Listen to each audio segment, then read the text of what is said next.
오늘은 토공전이라는 고전 소설에 대해서 공부를 하겠습니다. 토공전, 우리 토끼전으로 잘 알려져 있는데요. 토끼전을 고쳐 쓴 그 재판을 통해 갈등을 해결하는 송사설화의 모티브가 담겨 있는 그런 그 소설입니다. 자, 본문 내용 가겠습니다. 자, 각설이라는 건 이제 상투적인 표현으로서요. 한편 뭐 이런 식으로 해석을 하시면 돼요. 토끼는, 자, 주인공 토끼는 만수산에 들어가. 이렇게 공간적 배경, 제가 이제 색깔을 이렇게 반전을 해놓는 거, 색깔별로 해놓은 것은 다 이유가 있는 거예요. 배경이에요, 배경. 등장인물이고요. 바위 구멍에 이제 숨어 살고 있었다. 근데 신세가 너무 좋아요. 태평하고 만사에 뭐 무심, 신경 쓸 게 없어요. 그래서 혹은 일어났다 앉았다 하고 아주 그 사소한 일상을 잘 즐기고 있는 겁니다. 이렇게. 혹은 벽에 기대어 눕기도 하는 등 소확행을 즐기고 있는 거예요, 토끼가. 근데 용왕의 말에 귀에 들리는 듯하다. 근데 갑자기 이제 용왕이 나왔네, 용왕. 그렇죠? 토끼와 용왕은 서로 대조적인 그런 관계에 놓여 있는 거죠. 용궁의 경치가, 그렇죠? 용왕이 살고 있는 곳이죠. 눈앞에 삼삼하다. 삼삼하다는 얘기는요, 뚜렷하다, 또렷하다 이겁니다. 기쁨을 이기지 못한 채 마음에 생각하기를, 자, 기쁘다는 거예요. 내 만수산의 일개 토끼로서 간사한 놈의 꼬임, 그죠? 자가살이, 즉 자라의 꼬임으로 거의 죽을 뻔했다. 그러나 두세 치밖에 안 되는 이 혀로 만승의 임금을 유혹했다. 그렇죠? 용왕을 얘기하는 거예요. 유혹해서 용궁을 두루 구경도 하고 다시 만수산, 내가 사는 곳으로 돌아왔으니 무사히 귀환을 했으니 비록 소장 구변, 자, 소장이라는 건요, 중국 전국 시대의 그 소진과 장의를 의미하는 거고요. 구변은 이제 말재주를 잘하는 사람들입니다. 그래서 대명사죠, 대명사. 그렇죠? 말재주가 뛰어나다는 거예요. 또 양평, 중국 한나라 때 또 장양과 진평이라고 있습니다. 그러니까 결국은 이제 소장과 양평은 말솜씨가 있는 그런 대가들의 대명사라고 생각하시면 되는 거예요. 지혜, 그걸 모르더라도 앞에 뒤에 나왔지 않습니까? 이렇게 요것만 보셔도 돼요, 사실은. 그렇죠? 뛰어난 지혜라도, 이들의 뛰어난 지혜라도 이보다 어떤 거? 나의 그 지혜보다 더 좋지 못할 거야 라고 토끼가 독백을 하는 장면이에요. 그래서 이 장면에서는 만수산에서 토끼는 자신의 뛰어난 말솜씨에 대해서 자부심과 어떤 긍지를 갖고 있는 거고요. 자화자찬이라고 하죠. 스스로 자기를 칭찬하는 거, 그리고 구사일생으로 살아온 그러한 지혜로운 그 면모를 부각시키는 겁니다. 자기 자신을요. 그래서 토끼는 용궁에서 만수산으로 돌아온 것에 대해서 만족감과 기쁨을 지금 갖고 있는 겁니다. 기쁨이라고 나와 있죠. 이렇게 해서. 그래서 만수산에서 지내던 토끼는 용궁에서의 그 과거의 기억을 떠올리는 장면입니다. 이후에 시간이 흘렀죠. 다시는 이제 동해가를 밟지도 말고, 그렇죠? 쳐다도 안 본다는 거예요. 이제 앞으로는 맹세를 하는 거죠. 용궁 사람들과도 말도 섞지 않겠다는 얘기죠. 그래서 돌베개에 팔이나 개고 살아갈 뿐이다. 그러니까 만수산에서 돌베개에서 그냥 평안히 여생을 보낼 거라라고 결심을 하고 있는 거예요. 이때 갑자기 호연히 한때 검은 구름이 남쪽으로부터 오더니 조금 있다 광풍, 사나운 바람이 일어나 소나기가 막 쏟아졌어요. 소나기가. 그렇죠? 천재 어떻습니까? 기상이변이 일어나고 있는 거죠. 갑자기. 또 우레소리가 울린다는 거예요. 천둥소리. 번개불이 번쩍. 천둥도 치네요. 조용하고 컴컴해져서 지척을 가까운 거리조차 구분할 수 없었다. 이런 얘기입니다. 그러니까 이 배경을 묘사를 통해서 뭔가 심상치 않은 사건이 전개되리라는 것을 암시하고 있는 부분이에요. 그래서 이 장면에서는 이제 만수산에서 토끼는 갑작스러운 이제 날씨 변화, 급변하는 이 날씨 변화가 옥황 때문이라고 생각하여 두려워했다. 이렇게 이제 출제가 됐었는데요. 이 옥황 때문이 아닙니다. 그래서 여러분께서는 이제 해석을 할 때 옥황과 용황을 같이 동일시하는 경향이 있어요. 그러니까 이제 독해를 하실 때 이러한 인물의 정확한, 그렇죠? 그냥 막연히 짐작하지 마시고 정확하게 표시를 해서 정확히 구분을 해주셔야 됩니다. 용왕과 옥황이 같이 보이는 경우가 있어요. 학생들이 문제 풀다 보면. 그래서 갑작스러운 날씨 변화에 토끼는 이런 필시 용왕의 조화라고 생각하지 옥황 때문이 아니라고 분명히 나옵니다. 용왕이라고 분명히 나오죠. 그렇죠? 자, 그러면서 토끼가 크게 놀라 대경하여, 대경. 이는 필시 용왕의 조화야 라고 분명히 근거를 제시했습니다. 하고 막 피하여 숨으려 할 때 뇌공은 이제 우레를 사람에 비유한 그런 의인화된 인물이에요. 바위 구멍으로 쳐들어오더니 토끼를 잡아가는데, 토끼를 이제 잡으러 왔네요. 그쵸? 굉장히 빠르다고 합니다. 그쵸? 이제 우레니까 얼마나 빠르겠어요. 잠깐 사이에 남천문 밖에 이르렀다. 굉장히 빠르죠. 그쵸? 예, 이런 것들은 이제 비현실적이고요. 이 전기적인 성격이 있다라고 볼 수가 있는 겁니다. 전기성. 토끼가 혼이 나가고 기운을 잃어 땅에 엎어졌다가 다시 깨어나서 머리를 들고 보니 천상의 백옥경. 하늘나라로 갔네요. 지상 세계에서 천상으로 지금 이동이 된 겁니다. 토끼가 영문을 몰라 섬돌 아래에 기고 있었다는 거죠. 그리고 문지기가 달려왔어요. 그래서 동해용왕 광현이, 이름이 광현이네요. 명령을 받아서 문 밖에 왔습니다라는 겁니다. 그렇죠? 예. 토끼는 이제 백옥경에서 용왕을 만나기 전까지는 어떻습니까? 자신이 잡혀온 이유를 전혀 알지 못한 거죠. 그렇죠? 영문을 몰라라고 하는 것은 까닭을 몰라, 이유를 몰라라는 표현이 있기 때문에 이렇게 해서 정확하게 내용, 사건의 전모를 이해해 주시는 것이 좋습니다. 토끼가 이 말을 듣고 크게 놀랐습니다. 또 계속 놀라는 장면. 그러니까 토끼가 이렇게 놀라는 장면을 볼 때 굉장히 그 당황하는 장면 우리 알 수가 있는 겁니다. 혼자 이제 생각하는 거죠. 이는 반드시 용왕이 상제에게, 그러니까 용왕과 상제는 다른 인물인 거죠. 옥황상제와 용왕이, 그렇죠? 예, 천상의 백옥경은 옥황상제가 있는 곳이지 용궁이 아니에요. 나를 죽이려 하는구나 이런 얘기죠. 그렇죠? 예, 지난번에 궤변으로 죽을 고비를 넘겼다. 그러니까 토끼가 이제 토끼의 이제 지혜, 그렇죠? 예, 지혜로 인해서 죽을 고비를 넘겼지 않습니까? 이번에는 죽음을 면할 수 없을 거야라고 어떻습니까? 미래에 대해서 부정적으로, 그렇죠? 예측을 하고 있습니다. 토끼가 이제 부정적으로 자기의 미래를 예측을 하고 있는 거예요. 하고 머리를 구부리고 턱을 고인 채 이제 묘사가 나왔네요. 말이 없이 정신 나간 듯 있었다. 그리고 조금 있다가 전상에서 한 선관이 부른다. 이 선관은 이제 옥황상제 부리는 관리입니다. 관리. 신선이에요. 상제의 명령이니 용왕과 토끼를 판결하라 하셨다. 뭐 이런 얘기를 전달을 하는 겁니다. 이 선관이. 자, 이런 것은 이제 송사설화 있죠. 송사설화. 그러니까 갈등을 갖다가 인물들의 갈등을 판결을 통해서 해결한 이야기가 이제 송사설화입니다. 그래서 여기서는 용왕과 토끼가 옥황 아래에서 어떻습니까? 재판을 받는 모습이 이제 제시되는 겁니다. 요즘 사회가 어떻습니까? 한참 그 법무부 장관과 검찰총장의 날선 대립, 뭐 이런 시대적인 배경 속에서 이 작품이 나온 것이 괜히 우연이 아닌 것 같아요. 제가 이제 해설을 해보다 보니까. 송사소설이죠, 송사. 그러니까 황새의 결속이라든가 서대주전, 서동지전, 까치전, 뭐 이런 많은 소설들이 이렇게 송사설화의 모티브를 갖고 있는 소설들이 많습니다. 그래서 여러분께서는 이런 작품들, 제가 적은 이런 작품들은 필수적으로 반드시 비교하면서 공부하시는 것이 정말 도움이 될 것 같아요, 여러분. 자, 말이 끝나기도 전에 용왕은 전하에 꿇어 앉았어요. 토끼를 바라보면서 한스러워했다. 그렇죠. 용왕은 이제 한탄스러운 거죠. 한 선관이 지필목을 딱 놓더니 상제 명인이 각자 느낀 바를 진술을 해라. 그리고 처분을 기다려니 진술서를 써라 이겁니다. 그러니까 옥황 앞에서 이제 꿇어 앉았죠. 함께 이제 처분을 기다리는 장면이고요. 용왕과 토끼가 이제 어떻게 됐습니까? 재판 당사자로서 대등한 처지에 놓인 겁니다.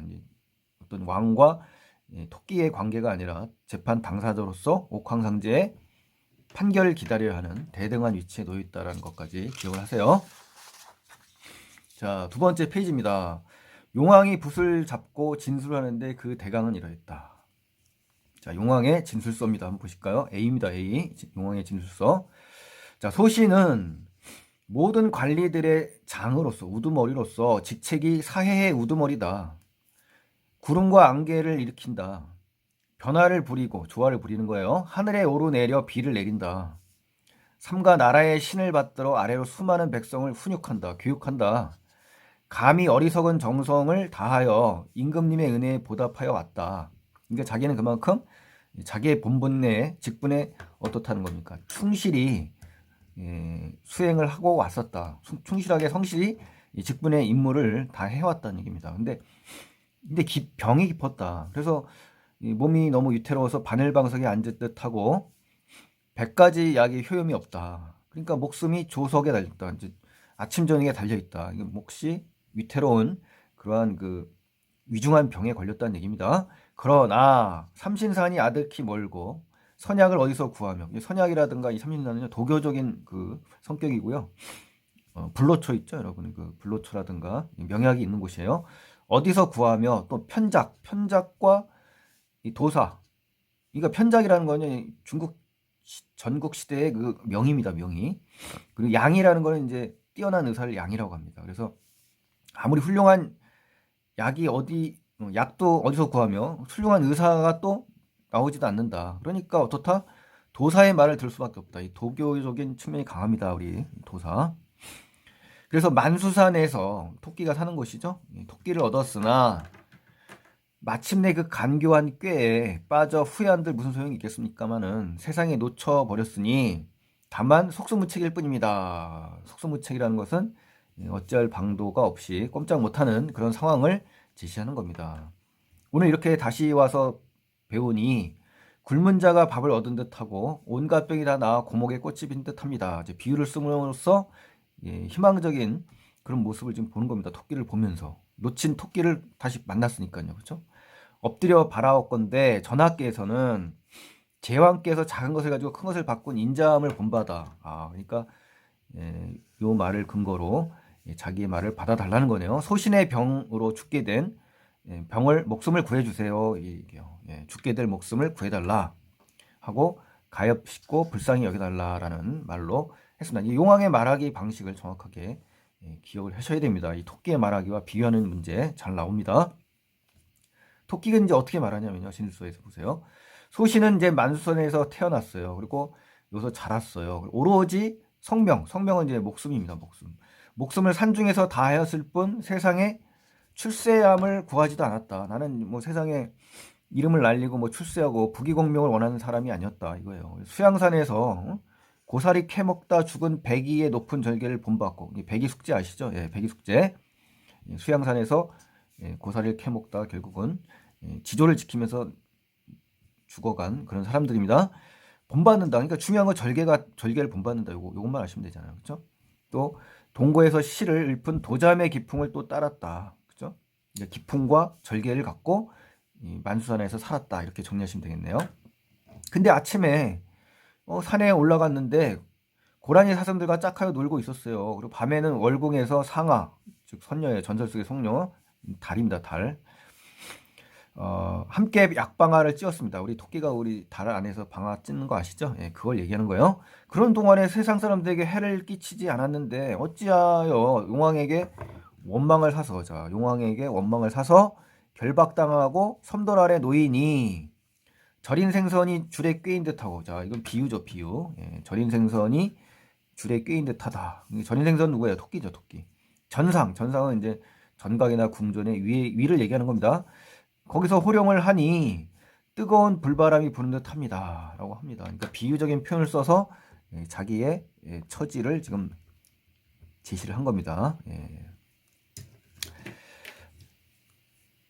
사람이 사는 것을 좋아하고 죽는 것을 싫어하는 마음에 어찌 대소가 있겠습니까? 그렇죠? 죽음은 다 똑같다. 그러니까 생명은 다 가치가 있고 고귀하다 이겁니다. 모든 생명은 목숨을 살려 보존함에 귀천이 있을 수 없고 더불어 귀천이 없다. 죄가 없어요. 죽게 되면 속여서라도 살아난 것 같지 않으니 오늘 뜻밖의 용왕의 비위를 거슬렸으니 어찌 감히 삶을 구하게 싸우며 다시 위태로운 땅을 밟아 스스로 화를 받는 것을 알겠습니까? 받을 것을 알겠습니까? 뭐 이런 얘기죠. 말을 이에 마치고자 하오니 엎드려 버라고 살펴주세요. 그러니까 이제 용왕과 토끼의 대화가 서로 많이 다르네요. 그렇죠? 이 토끼는 이제 결국 처분에 마땅히 따르겠다는 얘기를 하는 거네요. 그렇죠? 그래서 이 A와 B는 모두 자신의 내력을 요약합니다. 그렇죠? 자신의 그 있어왔던 그 이력을 요약하면서 진술을 했다는 거 꼭 기억하세요. 요약하면서 말하는 겁니다. 지금. 그리고 A에서는 주로 사의 우두머리수의 용왕이다. 그리고 나라의 신을 섬기며 백성을 훈육하는 임금의 은혜에 보답하는 자신의 그 직분에 충실한 삶을 살았다라고 요약을 한 거고요. B에서는 이제 토끼가 만산에서 태어났다. 출세하지 않았다. 백이와 도잠처럼 지조 있게 살았다. 그래서 기풍 있게 살았고 그런 내력들을 요약하면서 제시하는 겁니다. 그래서 이런 요약 제시하면서 자기의 이야기를 어떻게 진술하는지 정확하게 구분하셔야 돼요. 두 번째로 알아야 될 게 이제 A, B는 모두 비유를 썼습니다. 비유적인 표현. 그래서 자신이 이 고난에 처해 있다라는 것을 강조하는 거죠. 그래서 A에서 용왕은 어떻습니까? 예, 몸이 위태롭지 않습니까? 그래서 바늘방석에 앉은 듯하다라는 비유적인 표현을 썼고요. 용왕이 지금 목숨이 목숨이 위태로운 그런 고난에 처해 있음을 알 수가 있는 겁니다. 그리고 절인 생선이 줄에 끼인 듯하다 그러면서 전산에서 호령하니 뜨거운 불반이 분 듯하다 이렇게 듯하다 듯하고 이런 것들이 이제 비유고요. 토끼가 고난에 처해 있음을 우리가 알 수가 있는 겁니다. 자, 이제 세 번째입니다. 세 번째. A는 어때요? 제안의 문제점을 스스로 인정했죠. 그리고 B는 제안에 대한 확신을 했다? 그러니까 이거는 틀렸네요. 둘 다 틀렸네요. 그렇죠? 예. 그러니까 A에서는 용왕은 작은 것을 가지고 큰 것을 바꿔달라고 요청하고 있는 거죠. 그러니까 그 제안을 스스로 문제라고 인정하는 게 아니죠. 그렇죠? 예. 그러니까 자신의 문제점을 스스로 인정해서 죄가 있다라고 인정하는 게 아니에요. 또 B에는 용왕의 비위를 거슬렸다. 그리고 걱정하는 토끼의 마음이 담겨 있고 또 옥황상제에게는 어때요? 살펴달라고 이제 요청하는 장면이죠. 그러니까 그 제안이나 요청이 성공할 것이라고 확신하는 것은 아닙니다. 그러니까 단지 간청을 드리는 것뿐밖에 없는 겁니다. 아셨죠? 예, 우려와 간청의 마음이지 확신은 아니다라는 거. 그 다음에 네 번째에서는 이제 A에서는 자신에게 유리한 결과를 기대하죠. 그렇죠. 유리한 거. B에서는 토끼가 어때요? 불리한 결과를 예상하지 않습니까? 그래서 A에서 오늘 이렇게 다시 와 보니 밥을 얻은 듯하고 또 꽃이 핀 듯합니다 라고 하면서 자신에게 유리한 기대를 하고 있는 용왕의 모습이 드러납니다. 그리고 B에서는 어때요? 다시 위태로운 땅을 밟았다. 스스로 화를 밟을 것을 알았다 라고 하면서 자기에게 불리한 결과를 걱정하는 토끼의 모습이 우리가 확인할 수가 있는 겁니다. 자, 마지막 다섯 번째에서는 둘 다 어때요? 자신의 요구를 제시하고 있습니다. 그래서 진술을 마무리합니다. 그러니까 A에서 용왕은 뭐라 합니까? 가엾고 불쌍히 여겨달라라는 말. 그리고 B에서는 역시 살펴주세요라고 하면서 자신의 요구를 제시하면서 진술을 마무리하는 그런 부분입니다. 그래서 용왕과 토끼의 그 말하기 방식, 그렇죠? 소설에서는 이 말하기 방식이 잘 나옵니다. 그래서 인물의 말하기 방식을 정확하게 기억을 하셔서 비교 대조하실 수 있어야 됩니다. 자, 이제 옥황이 이제 나섭니다. 이제 드디어 이제 옥황이 나섭니다. 다 읽고 나서 이제 신선들과 이제 의논하고 일광노라는 이제 사람이 이야기하는 거네요. 이제 신선 중에 한 사람이 되겠네요. 두 사람이 진술한 바로 옳고 그름이 불보듯 환하다. 우리 한자성으로 명약관하라고 했죠. 불보듯 환하다. 그렇죠? 예. 폐하께서 병든 자를 위하여 죄 없는 자를 죽인다면 그 원망 어떻게 하겠습니까? 강한 자를 누르고 약자를 도와 공정한 판결을 하소서. 공정한 판결을 원하는 겁니다. 그러니까 이 일광노의 생각이 여기 잘 드러난 거죠. 그래서 토끼의 진술에 대해서 찬동하며 지지하는 모습을 보이고 있고요. 강자보다는 약자를 둬야 한다는 인식을 하는 겁니다. 그래서 토끼가 진술에 밝힌 내용들을 전부 받아들이고 수용하는 장면이에요. 자, 옥황이 이제 어떻습니까? 찬동을 하죠. 그래서 판결을 내립니다. 그래서 뭐라고 얘기하냐면 대체로 만물이 여관과 같다. 세월은 손님과 같다. 이렇게 비유를 하는 거예요. 그렇죠? 네, 그래서 나으면 늙고 늙으면 죽는 것은 인간의 일상적인 일이다. 그렇죠? 그러니까 옥황이 이 판결을 망설이는 이유, 망설이지 않아요. 그렇죠? 네, 틀린 겁니다. 그래서 옥황의 말은 판결에 대한 이 대전제를 얘기하는 겁니다. 대전제. 이러한 조건 속에서 결국 판결을 내린다는 얘기예요. 그래서 결국 토끼의 편을 지지하는 판결을 내리게 되는 거죠. 자, 사물에 항상 되는 일인즉 진실로 이에 초월하여 혼자 존재함을 듣지 못했고 날개가 돋아 신선이 된다함을 듣지 못했노라 하면서 토끼에게 지지하는 판결을 내리는 겁니다. 또 혹 병이 들어 일찍 죽는 자나 혹 상처를 입어 죽는 자는 모두 명이니 다 목숨이니 어찌 원혼이 있겠느냐. 그래서 동해용왕 광현은 병이 들었으나 도리어 살고 토끼는 죄가 없으나 죽는다면 이는 마땅히 산 자가 죽는 것이다 라고 이야기를 하네요. 명판결이네요. 그렇죠? 광현이 비록 살아날 약이 있다 하나 토끼인들 어찌 죽음을 싫어하는 마음이 없겠느냐라고 하는 거예요. 그래서 모든 생명은 소중하다라는 생명 존중 상상이 좀 담겨 있는 겁니다. 작가의 뚜렷한 가치관이 들어있는 거예요. 토끼 역시 죽음을 좋아하지 않을 것이라는 옥황의 판결, 그렇죠? 용왕과 토끼는 모두 뭡니까? 동일한 생명이라고 생각하죠. 동일한 생명. 그 신분이 높고 낮음에 관계없이 생명과 가치는 모두에게 소중하다라는 만물의 모든 생명이 소중하다라는 생명 존중 사상이 담겨 있는 겁니다. 그래서 이 부분이 작가의 주제의식이 담겨 있기 때문에 정확하게 잡아내셔야 됩니다. 자, 광현은 용공으로 보내고 용왕이에요. 토끼는 다시 만수산으로 가겠죠. 그 천명은 바로 하늘의 명령, 그렇죠? 예, 즐기게 함이 하늘의 뜻에 순응하는 것이다 라고 하면서 예, 명판결을 내리는 장면이에요. 그래서 이에 다시 뇌공을 시켜서 토끼를 만수산에 압송은 이제 호송하는 거예요. 토끼가 100배 살해하며 가버렸다. 그렇죠? 감사한 마음을 갖겠죠. 이날 용왕이 이제 끝난 줄 알았더니 적혼공에게 이제 하수인에게 이제 이야기합니다. 옥황이 죄 없이 죽는다 하여 토끼를 보내주는 모양이니 너는 문 밖에 그가 나오는 걸 기다리고 있다가 죽여라. 또 한 번 위기가 오네요. 긴장감이 고조됩니다. 그렇지 않으면 죽음을 면치 못할 것이니 비밀을 지켜라. 뭐 이런 얘기죠. 그랬더니 적공공이 대왕의 입에서 용왕이에요. 소신의 귀에 들어온 말을 어찌 아는 이가 있겠습니까? 그러니까 이제 비밀을 유지하겠다. 뭐 이런 얘기죠. 말을 마치자 우레소리가 나고 광풍이 갑자기 일어 뇌공 바로 우레를 위인한 겁니다. 그러니까 이 뇌공이 토끼를 암령은 위에 나온 그 압송 있죠. 똑같은 말입니다. 그래서 죄인을 맡아서 데리고 오는 겁니다. 호송하는 거예요. 북쪽을 향해 가니 날아가는 것이 화살 같고 추상 같았다. 기세 등등하면서 엄했다. 뭐랄까 엄한 모습, 위풍당당. 그렇죠? 그랬더니만 적홍공이 감히 손을 못 쓰죠. 그래서 용왕이 탄식합니다. 그렇죠? 그래서 하늘이 망해놓은 화인이 다시 바랄 게 없구나. 체념하고 포기하는 장면이에요. 하고 적홍공과 함께 손을 잡고 통곡하며 돌아갔다. 이런 장면입니다. 이게 이제 마무리가 된 거고요. 이 마지막 부분 시에 대해서 다시 설명을 해보겠습니다. 자, 용왕의 시도가 실패했죠. 이 주제의식을 강조하는 장면입니다. 자, 1번의 용왕은 적홍공에게 토끼가 만수산에서 가기 전에 포획해 오라는 명령을 내리죠. 잡아오라는 말. 그러나 뇌공에 의해 토끼가 어때요? 예, 순식간에 만수산으로 가면서 용왕의 시도는 실패한 겁니다. 자, 하늘이 망해놓은 화라는 말이 있죠. 여기서 그 말의 의미는 하늘의 명령, 천명에 따라 일어난 일임을 드러내는 겁니다. 그래서 이를 통해서 역시 주제를 전달하는 겁니다. 자, 네 번째, 적홍공의 말을 통해서 앞서 일어난 사건을 평가한다? 이건 아니죠. 왜냐하면 적홍공은 용왕의 명령에 그냥 따르겠다, 순종하겠다는 말이지 평가하는 게 아닙니다. 자, 다섯 번째, 용왕의 탄식이죠. 탄식을 통해서 용왕과 옥황과의 새로운 갈등을 예고한다? 아니죠. 용왕은 옥황의 작용으로 토끼를 놓쳤고 탄식하는 장면이고요.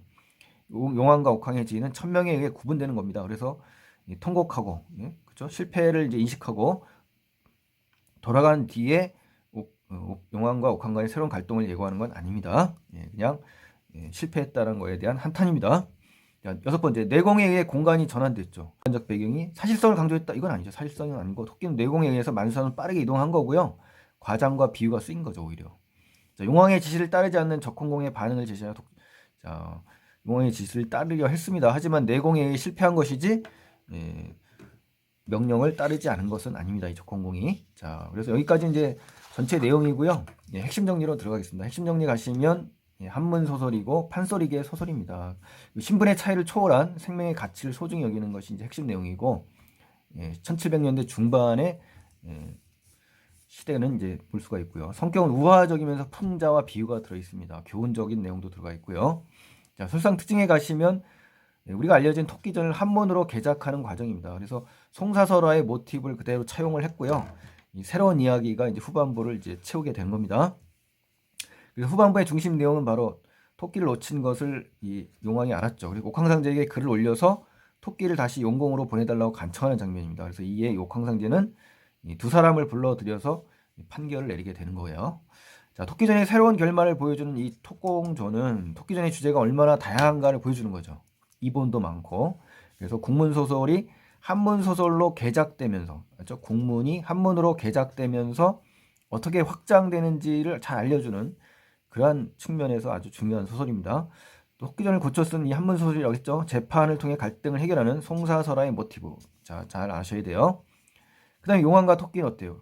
옥황상제가 주관하는 재판 상황에 놓이게 되고 이 상황에서 지위보다는 진술, 그렇죠? 이 진술의 우위가 판결에 영향을 미친다. 지위보다는 진술. 또 이 판결의 내용은 지위의 높낮이보다 생명의 가치를 존중하는 작가의 의식이 담겨 있고요. 판소리에서의 형성 경로를 보여주는 자료로 활용될 수 있다는 점에서 의미가 큰 작품입니다. 자, 이렇게 해서 토공전에 대한 전반적인 내용을 지금 공부를 했습니다. 그래서 오늘 어떻게 도움이 되셨는지 궁금하긴 하는데요. 꼼꼼히 잘 정리하셔서 혹시 내신 시험에 들어간다던가 다음 시험에 또 모의고사에 대비할 수 있는 방향을 잡았으면 좋겠습니다. 자, 오늘 구독 안 하신 분들만 구독 버튼 눌러주시고요. 좋아요 버튼 눌러주시고 다음 영상 기대해 주시기 바랍니다. 고맙습니다.